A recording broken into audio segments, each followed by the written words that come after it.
Okay, Savani Ndayisaba Gitari official ni nkuko bisanzwe Macenga number 1. Genda kuri Ndayisaba Gitari official kuri YouTube wandike Ndayisaba Gitari official. Hasigaye ukore ku kazogera ukande subscribe, ukore like, share, comment, utage igitekerezo. Turabakunda cyane ni Ndayisaba Gitari official. Impamvu yo kuririmba aka karirimbo nagiye nkacuranga ahantu hatandukanye, abantu benshi bakarekarama ngo nzakakore bakumve neza. Niyo mpamvu nagasubiyemo aka karirimbo. Rero buriya karakwereka ko buri munsi uko bwije kandi bugacya uba wakoze anniversaire. Du celebrate rero kabisa. Celebration na Macenga number 1 kabisa.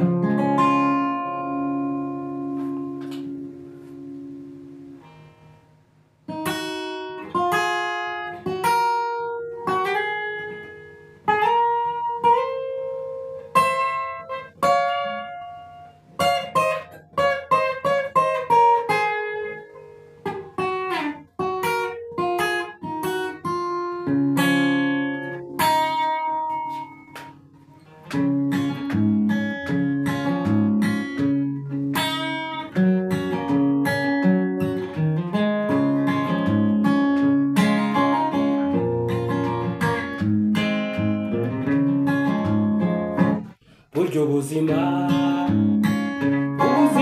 bw'umuntu ni nk'ururabo mu kanya gato nabwo burahunguka. Mu gitondo kare usanga butohagiye, nyuma ya saa sita ugasanga bwashiriye hasi.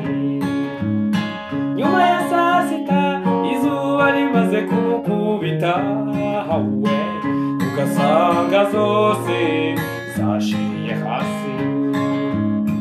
Buryo buzima bw'umuntu ni nk'ururabo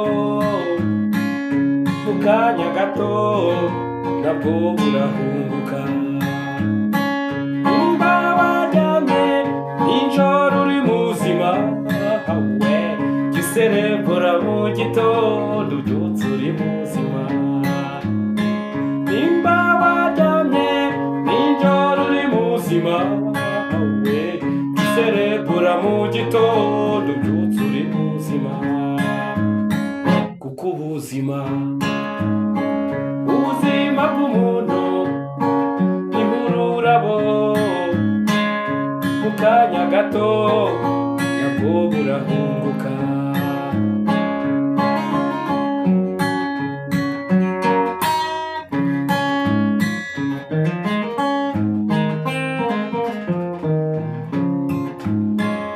Kina cyambuza gushima disi gushimira, hawe kuko impumuka ubuntu kandi ndi muzima. Mfite ubuzima amagara mazima aruta magana. Ujye ushima Imana mu gihe uri muzima. Bibwira ibyawe mu gitondo kare, kuko ariyo yatumye uwo munsi uba muzima. Nimba waryamye nijoro uri muzima, hawe giserebura mu gitondo ubyutse uri muzima. Nimba waryamye nijoro uri muzima, hawe giserebura mu gitondo ubyutse uri muzima.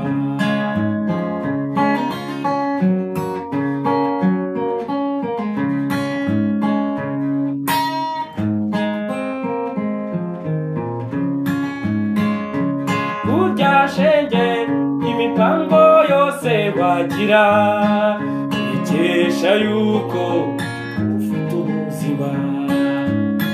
Ufite ubuzima amagara mazima aruta magana. Ujye ushima Imana mu gihe uri muzima. Umuka ku buntu, urinzi ku buntu, ujye ushima we ujye uyiyambaza. Nimba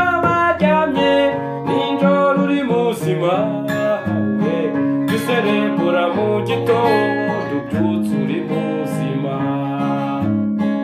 nimba waryamye nijoro uri muzima we iserebura mu gitondo ubyutse uri muzima. Ok sava, nizere ko wayikunze igutashye ku mutima kabisa. Ariko kandi nkomeza nkubwira ko iyi ndirimbo njya kuyikora hari ibintu nari nabonye mbona ko byose ubikesha ko waramutse. Iyo wumvise radio ubyutse mu gitondo kumva abantu bapfuye, abahombye ibyabo, ababuze ababo, duserebura mu gitondo hamwe n'amakinga number 1 ubyutse uri muzima. Aho ngaho bizagufasha kubanira n'abandi amahoro ku giti cy'umuntu n'umusaza wabivuze bamwita nkuru nziza, ndamwemera cyane, nanjye ndabakunda, ndababwiye ngo mujye muserebura. Amagara mazima aruta amagara.